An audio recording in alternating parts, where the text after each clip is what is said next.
चलिए 18 में चलते हैं, 2018। हालांकि उस समय ले जाना नहीं चाहता क्योंकि बहुत टफ टाइम आपके लिए भी था और सारी चीज़ आपने देखी है, पूरी दुनिया ने देखी है। कब पता चला कि शमी गलत कर रहे हैं? और मैं ये नहीं कहूँगा कि आपकी सहन शक्ति कब ख़त्म हुई, आपको पहले कब पता चला और कब तक आपने या कितने टाइम तक आपने झेला? शादी के बाद से ही इसका रवैया जो है ना मुझे बहुत गलत लगता था, क्योंकि सारी प्लेयर्स की बीवियां टूर में जाती, ये मुझे लेके जाना नहीं चाहता था। जो भी 2-4 टूर में मैं गई हूँ वही लड़ झगड़ के गई हूँ। क्या कहते थे? नहीं, बीवियां अलाउ नहीं है, क्या करोगी, पैसे खर्च होंगे, झूठ मूठ का ये वो, हम तो ग्राउंड में रहेंगे। लेकिन हालांकि उसको अगर मैं पहुंचती तो फिर वो सेक्स वर्कर को या वेश्याओं को कैसे बुलाता रूम में। यहाँ पे बीवी तो परमानेंट मतलब बाप की प्रॉपर्टी हो जाती है शादी के बाद। एक तो यूज़ एंड थ्रो करो या यूज़ करके जैसे तैसे यूज़ करो, और ज़्यादातर मुस्लिमों में तो ये चीज़ें होती हैं। तो इसकी फैमिली बैकग्राउंड जो है इतनी घटिया और गंदा, एक तो गरीबी तो था ऊपर से एकदम मतलब कोई कल्चर ही नहीं थी फैमिली में। गंदी गंदी गालियाँ बकना, और उसके बाद ये जो इसका बड़ा भाई हसीब इसकी बीवी का कमाई भी खाता था, उल्टा के गाली गलौज करके मारता भी था। इसके चाचा चाची को मारते थे। पापा तो खैर बहुत अच्छे इंसान थे, फिर भी पापा को मैंने देखा है शमी अहमद की माँ को गाली गलौज करते हुए। तो इन लोग मतलब जो झोपड़पट्टी में जो एकदम होता है ना अनकल्चरल, बिल्कुल मतलब लोअर क्लास वाले जो सिचुएशंस, यही इनके फैमिली में थे। तो इन लोगों की मेंटालिटी भी वही थी, तो वही चीज़ें मेरे साथ इन लोगों ने किया। और उसके बाद 2016 में पुलमैन होटल में मैंने इसे रंगे हाथों पकड़ा। उसके बाद शमी अहमद की जो भाभी की बहन के साथ मैंने इसे रंगे हाथों पकड़ा। शमी अहमद की भाभी के साथ भी इसके बहुत सारे मतलब ऐसे पोजीशन, इस तरह की हरकतें जो आपको मतलब बर्दाश्त नहीं होगा। जब बेबो हुई थी, चांद रात के दिन हुई थी, 17 जुलाई को, मैं हॉस्पिटल में थी। जी, आपकी बीवी को बच्चा हुआ है, आप हॉस्पिटल में अकेले हो, तो हस्बैंड कहाँ रहेगा? आप ये बताइए, हॉस्पिटल में बीवी के साथ रहेगा। तो उसकी उस टाइम मेरी प्रेगनेंसी के दौरान उसकी फूफी और उसकी भाभी जो है कोलकाता आई हुई थी, और मैंने भी बुला के रखा था कि मेरा और मेरी बच्ची का देखभाल के लिए अच्छा होगा, क्योंकि इन लोगों को भी सबको बच्चा है, और फूफी जो हैं वो थोड़ी सी उम्र दराज हैं, तो अच्छा होता है ना एक बुज़ुर्गों का रहना। उसके साथ साथ भाभी भी आई हुई थी।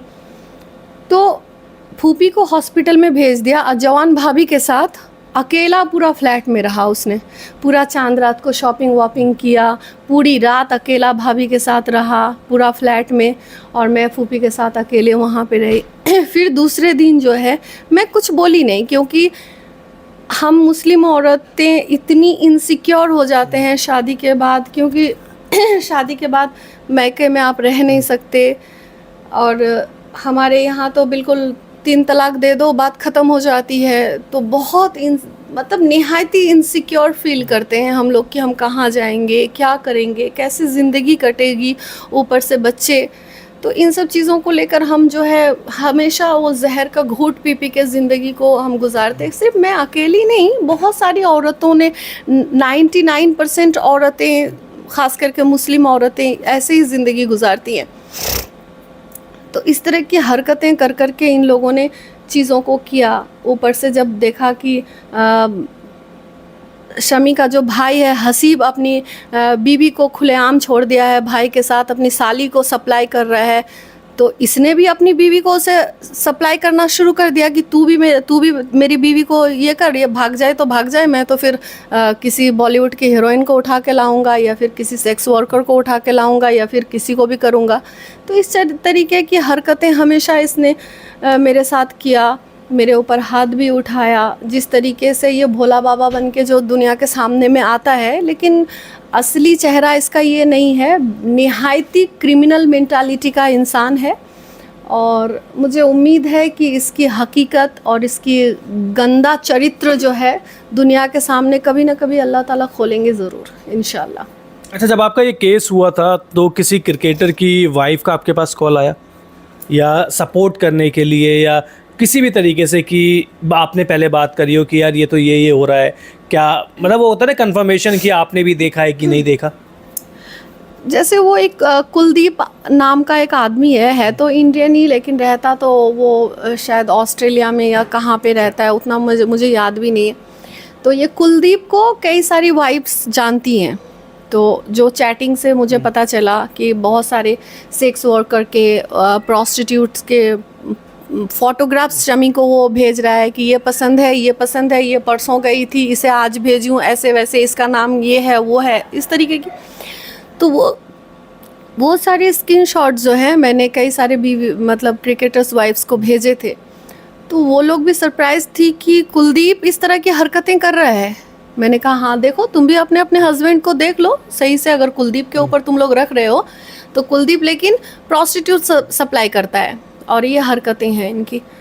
और शमी अहमद अपनी प्राइवेट पार्ट का फ़ोटो खींच के भी वो सेक्स वर्कर को भेजता था। इतना शरीफ आदमी है, और इसको देखकर कोई दुनिया में जिस तरीके से ये दुनिया में आता है, जिस तरीके से शरीफ बन के कोई कहेगा, एक बेइज्जतदार, एक जलील, एक क्रिमिनल आदमी अगर ना हो तो वो कैसे अपनी पैंट उतार के अपनी प्राइवेट पार्ट का फ़ोटो खींच के किसी लड़की को, जिस लड़की को आप जानते नहीं, उस लड़की को आप फ़ोटो खींच के भेज सकते हैं भला?